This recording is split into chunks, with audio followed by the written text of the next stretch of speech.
Dunia haus akan nikel, handphone, mobil, baterai, semuanya membutuhkannya. Indonesia, dengan cadangannya yang melimpah, menjanjikan kekayaan. Tapi emas hijau ini ada harganya, sebuah kebenaran yang tersembunyi di balik lapisan keuntungan dan kekuasaan. Udara tebal dengan debu penggalian, tanah terluka, dan rakyat terjebak dalam perjuangan untuk bertahan hidup. Ini adalah kisah mereka yang berani melihat melampaui kilau yang menipu dan berjuang demi keadilan. Raka, seorang jurnalis muda yang didorong oleh rasa haus akan kebenaran, merasakan keresahan saat ia turun dari pesawat di Sulawesi. Udara yang berat dengan kelembapan dan aroma logam industri seakan berdengung dengan ketegangan yang sunyi. Dia datang mencari jawaban, mengejar bisikan korupsi dan kerusakan lingkungan di sekitar industri nikel yang sedang booming. Di sampingnya berdiri Sekar, matanya dipenuhi tekad yang membara.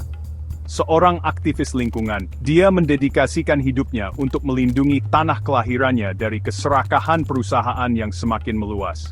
Bersama-sama, mereka memulai perjalanan yang berbahaya, bertekad untuk mengungkap sisi gelap dari ledakan nikel.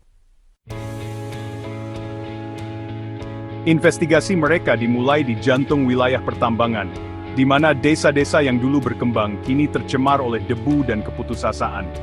Raka mendengarkan dengan saksama ketika penduduk desa berbagi cerita mereka, suara mereka berat dengan kemarahan dan kepasrahan.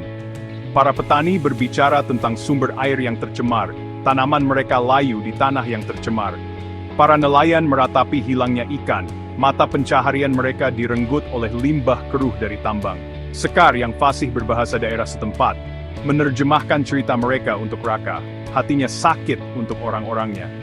Lebih dalam mereka selidiki, mengikuti jejak uang kotor dan janji-janji yang diingkari.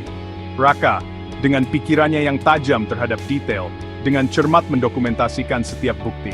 Dia menemukan laporan penilaian dampak lingkungan yang dimanipulasi, mengungkapkan pengabaian yang terang-terangan terhadap peraturan. Sekar, melalui jaringan kontak lokalnya, mengungkap jaringan suap dan intimidasi, membungkam mereka yang berani berbicara. Semakin banyak yang mereka ungkap, semakin jelas. Ini bukan hanya tentang kerusakan lingkungan, ini tentang sistem yang mencurangi rakyat. Sistem yang didorong oleh keserakahan dan dilindungi oleh mereka yang berkuasa. Investigasi mereka membawa mereka lebih dalam ke jantung binatang buas, menghadapi tokoh-tokoh kuat yang tidak akan berhenti untuk melindungi kepentingan mereka. Raka menghadapi ancaman, teleponnya disadap, setiap gerakannya diawasi.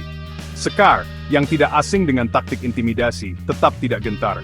Dia mengorganisir protes, menggalang masyarakat lokal untuk menuntut pertanggungjawaban. Upaya mereka tidak luput dari perhatian. Mata bangsa tertuju ke Sulawesi, sorotan menyinari rahasia gelap yang telah berusaha keras disembunyikan oleh perusahaan tambang.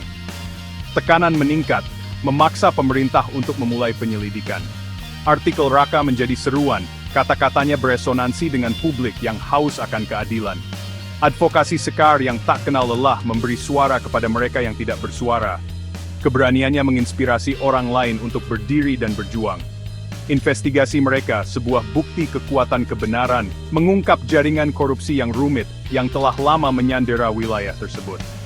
Skandal itu mengirimkan gelombang kejutan ke seluruh negeri, mengguncang fondasi kekuasaan, dan menuntut pertanggungjawaban. Perjuangan untuk masa depan yang berkelanjutan masih jauh dari selesai. Bekas luka di tanah dan luka di hati masyarakat sangat dalam. Namun di tengah perjuangan ada harapan.